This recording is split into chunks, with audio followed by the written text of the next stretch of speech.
Good morning, friends. It's a fine morning this morning.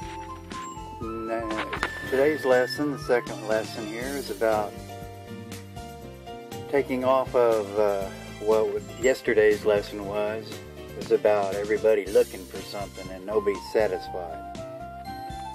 So, is it worth salvation?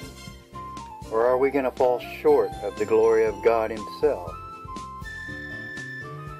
Well, I was reading about CERN this morning and some horrific things about CERN and what they're doing over there on the other side of the world. And it dawned on me. I came over here and opened Revelations at the end of times, and I read this, and I heard a loud voice saying in heaven, "Now has come salvation and strength of the kingdom of our God, and the power of His Christ, for the accuser of our brethren is cast down, which accused them before our God day and night. And they overcame him by the blood of the Lamb and the word of their testimony, and they loved not their lives unto the death. Therefore rejoice, ye heavens, and ye that dwell in them. Woe to the inhabitants of the earth and the sea, for the devil is come unto you having great wrath, because he knows that he hath but a short time. And I stood upon the sands of the sea, and I saw a beast rise out of the sea, having 7 heads and 7 horns, and upon his horns 10 crowns, and upon his heads the name of blasphemy. And the beast which I saw like unto a leopard, his feet were as feet of a bear, and his mouth as the mouth of a lion. And the dragon gave him his power and authority, and his seat a great authority.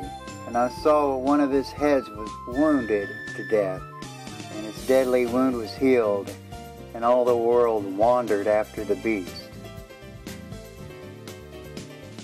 And he opened his mouth in blasphemy against God, to blaspheme His name and His tabernacle, and them that dwell in heaven. And it was given unto him to make war with the saints, and to overcome them. And power was given to him over all kindreds and tongues and nations. And all that dwell upon the earth shall worship him. Those names are not written in the book of life of the Lamb slain from the foundation of the world. If any man have an ear, let him hear. He that leadeth into captivity shall go into captivity. He that killeth with the sword must be killed with the sword. Here is the patience and the faith of the saints.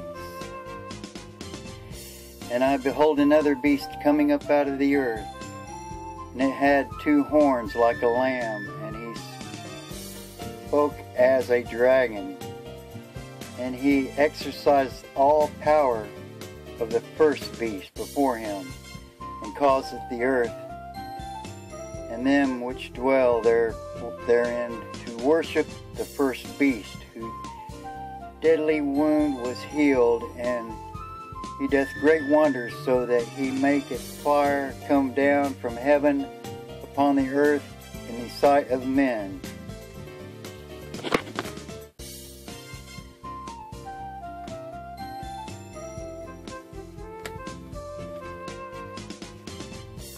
And I was reading on and on and on and on about this, and I saw that that's when he gives a mark on their hand and their forehead. It's truly where God and Satan have their final battle.